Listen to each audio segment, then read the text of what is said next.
Motherfuckers always asking me, Hood, you a big boy, where you get your confidence from? I be like, I caught it on set at the 99-cent store, motherfucker. Y'all ready to slide into some of these hood facts?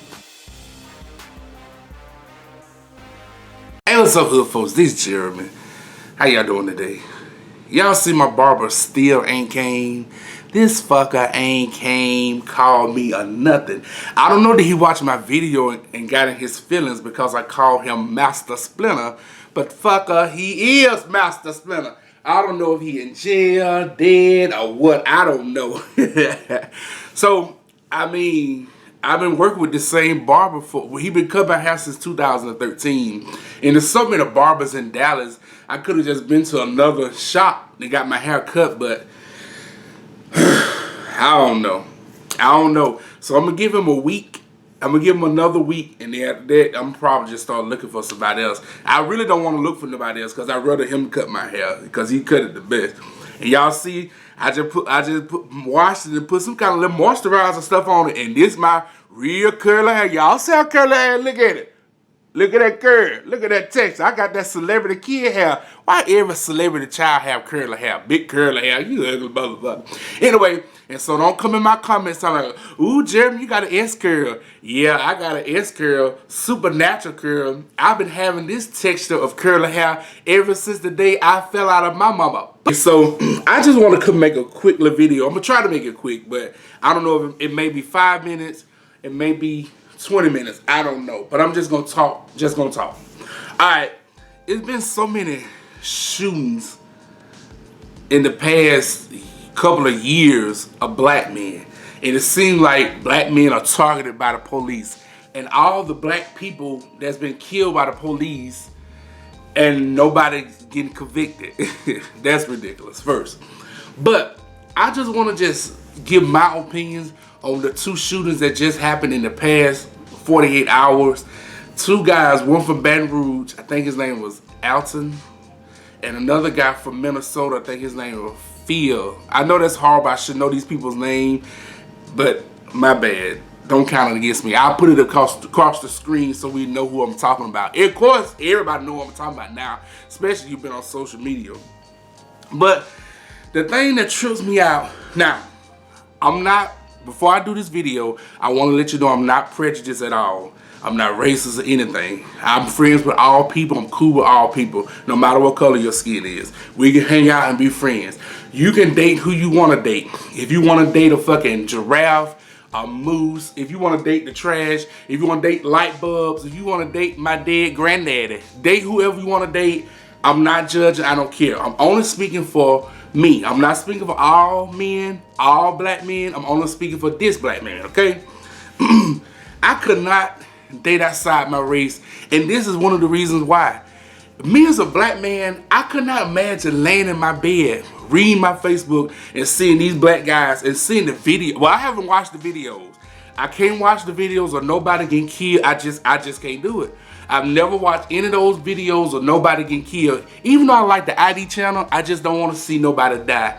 But anyway, I cannot imagine laying in my bed at night or in the day or whatever and laying with somebody white and expressing to them how I feel about police killing black men and they relate to me. I just don't see how you could relate to me as a black man. You're not a black man. I couldn't see how you could relate to me. So I couldn't do it. I could not do it. And so that leads me to last night at work. It was 6 of us on lunch at the same time. 3 black people and 3 white people. Now, y'all know I don't jump in nobody's conversation. I don't debate with people. We already went over that, right? So the white people were sitting here talking about the police shooting and the black people. It's funny to me that every time it is a shooting, white people forever take the police side. White people are like, black people are wrong, the black man should have complied with the law, and we support the blue, and whatever. We all know we need the police. The police supposed to be our friend. But every time it's a shooting, the white people, if you go to the comments of the videos, you see all the black people mostly taking up for the dead people, and you see the white people are taking up for the police, which is wrong, in my opinion. Now, I'm not saying that all white people are prejudiced and racist. and on that fuck shit, because that's not true. And I'm also not saying that all black people are innocent and good at it. Now, because that ain't true either. Some black people do be on some fuck shit. But there was this one white lady gonna say, well, you know, if he would have complied, talking about the guy in Baton Rouge, he wouldn't have died. And then this other white lady, well, I agree with that because, you know, we all have to make everything about racial.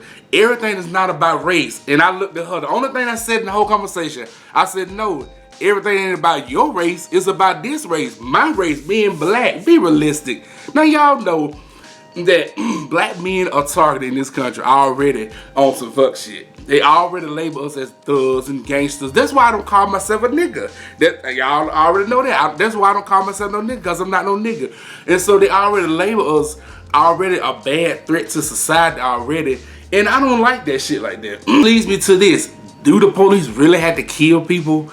And I mean, even in general, if it's white, Chinese, Mexican, whatever, but especially black people, do the police really have to kill? Like, I didn't watch the video, but I saw all the comments about the guy in Baton Rouge. They were holding the dude down, had both his hands, and both, you know, they had his hands out like this. So he couldn't pull out no gun if he had one or whatever. And they shot him. And that's another thing. Why they had to shoot him so many times? You're police. You're trained to handle a situation like this. If you holding somebody down and you want to fuck them up, you don't have to kill them. You don't have to shoot them in the head. You don't have to shoot them in the heart or the chest. You shoot somebody, you shoot me in my knees. I'm not getting up after my knee blow the fuck out my body. Why the police don't shoot to put a person down? Shoot them in the arm, shoot them in the knees, shoot them in the ankle, shoot them in the feet. I'm pretty sure you blow somebody goddamn feet off their body, they ain't gonna get up and walk to you, so I'm gonna whoop your ass. You shot my feet off. That ain't happening. The police killing people, that shit is ridiculous.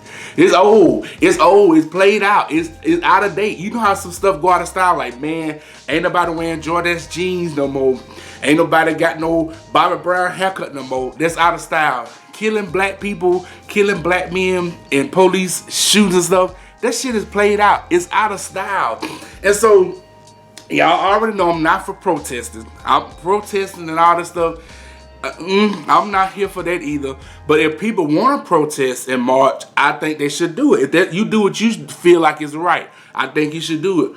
What I think they should do, what I think they should do in the city of Baton Rouge, in the city, and also Minnesota where the killing happened, the people should take their business elsewhere.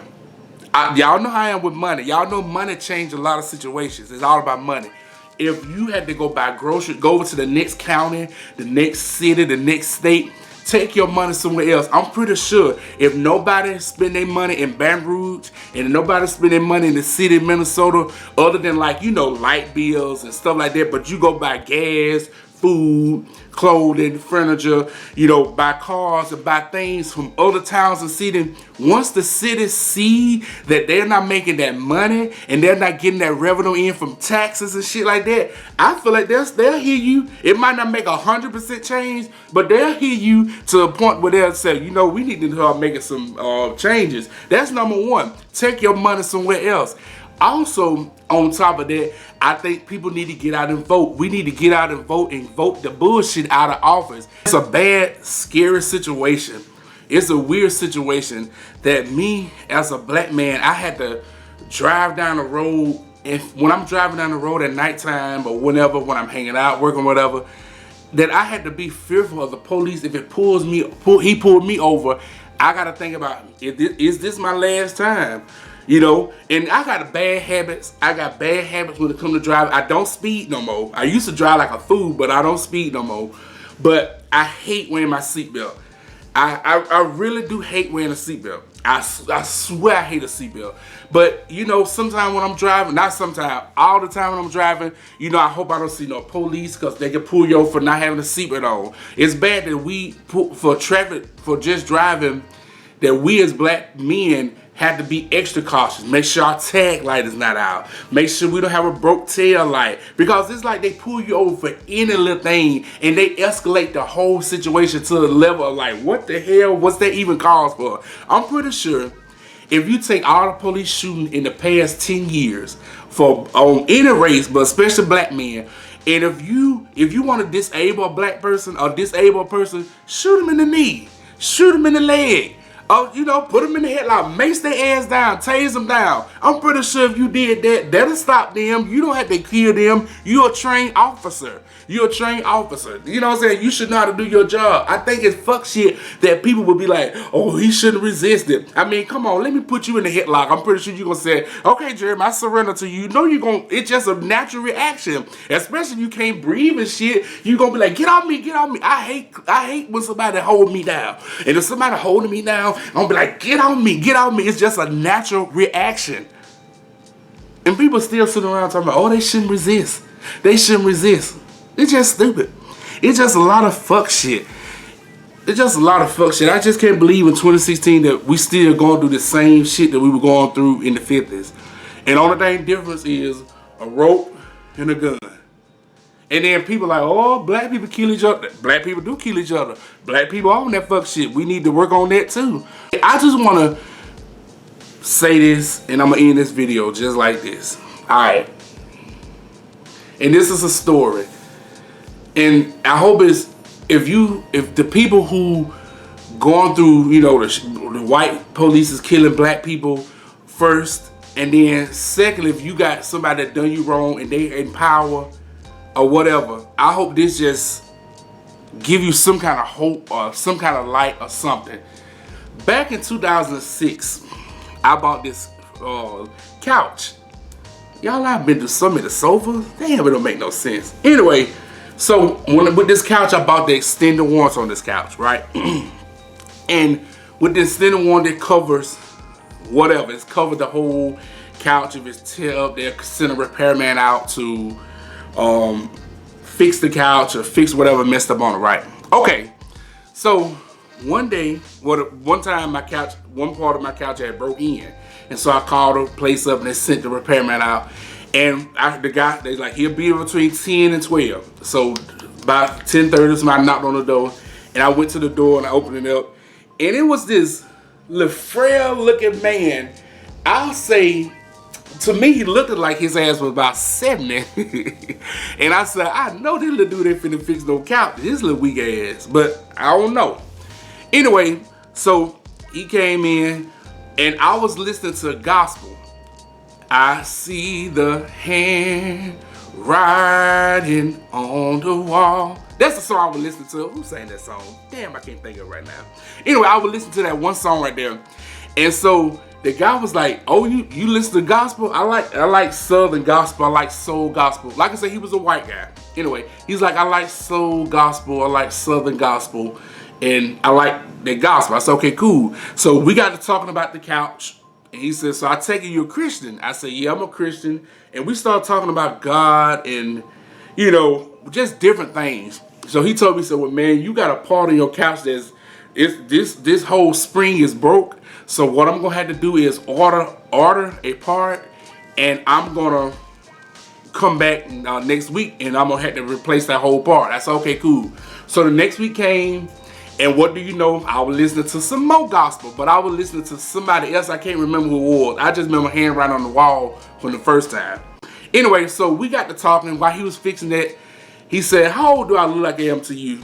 Cause I was looking at him like, how he gonna be able to pick up that couch? This dude look like he's about 80 years old. I said, man, you look like you up there, bro. He said, man, I'm 56 years old. And I was like, he sure look rough, hard time for 56 years old. Like, damn, that's a hard time looking at that man. And he said, back when I was 19, I went out one night and I was careless and I killed somebody. Back when I was 19, I killed somebody from drinking. And he said, I murdered this, like I literally ran this dude over in the car and I murdered him. And I was like, oh my God, I got a kill in my house. Jesus, take the wheel. So I was like, damn. And he was like, even though I went to jail and I served my time and I got out and I've learned a trade in jail, you know, repairing furniture, and I was blessed for them to give me this job, and I've moved on with my life physically, mentally, I'm still there that night I hit that man and killed him. The aftermath of everything. He told me that the family, when he got out of jail, the family had, you know, went to parole for him not to get out, but he was able to get out on good behavior. and he has been out of jail. He served 21 years in jail and in prison, and he got out, and he's out doing furniture, whatever now. And he said, "Is the thing that's so bad about the whole situation is he did get out of jail. He served his time. He did get out of jail, and he, is free from jail, but he's not free from the crime." He said, "So many nights, man, I go to bed at nighttime, and I dream about this guy, because when I saw his face, on the papers and stuff, and I saw pictures of the guy, and the police had showed me pictures of his mangled body and blood everywhere. And he said, the pictures I seen of this dude, he said, I go to sleep at night, and I dream about this man. I dream that somebody running me over. He said, so many times I be sitting at my house watching TV at nighttime or reading a book at nighttime, and I see the man just walk through my living room. He said that so many times when I'm out driving and I feel like I'm about to have another car crash, I see this man on side the road, and this man just be in my dreams. He be in my house. He's all in my mind. I'm free physically, but in my mind, I'm still trapped. And look how that worry and that stress and that feel bad look how it has aged me. Like, man, I'm not even, the age you say I look, I'm not that age. I'm 56. And I was just looking, as he was fixing my couch, I was just looking at him, and this dude had tears in his eyes. And he wasn't crying, but he had tears in his eyes like he was blank that they would have ran out his face. And the whole moral that I got out of that story, to him telling me that as he talked more and more, even though the police may get off on trial by not going to jail for killing all these black men, that don't mean they sleeping good at night. You may look at George Zimmerman and say, oh, he living a good life, but you don't know what kind of nights he having. You don't know what kind of pills he taking to help him sleep at night. You don't know when he out with his family having family day, how his conscience just eat at him. And see, things like that, I know this is gonna sound horrible, but things like that makes me smile.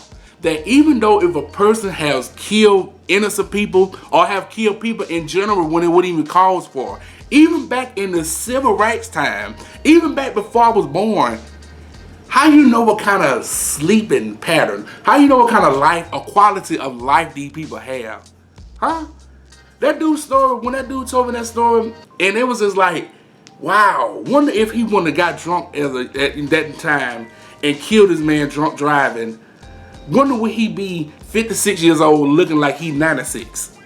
Wonder would he be stressed out and living a miserable life inside because of a dumb choice he made? See, the police, they may get away with, in this land, I ain't necessarily saying this our land, but the police may get away with killing innocent people, innocent black men, and they may get away with it from the law and get away from everybody, but do they get away with it from themselves? Can they sleep at night? Is their quality of life any good? People can put on the front and say, I'm happy, I'm good, but deep inside, they can be feeling like shit, suicidal, killing themselves, bad luck, and the shit just spread on. It could be things happening to their family. It could be things happening to somebody that's close to them, death, diseases, sickness, and everything.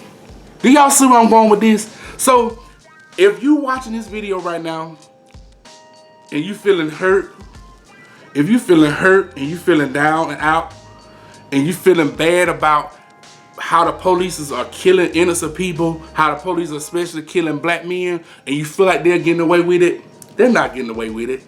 They're not getting away. They might not go to jail and serve no jail time, but who says their quality of life is any good? Who says that?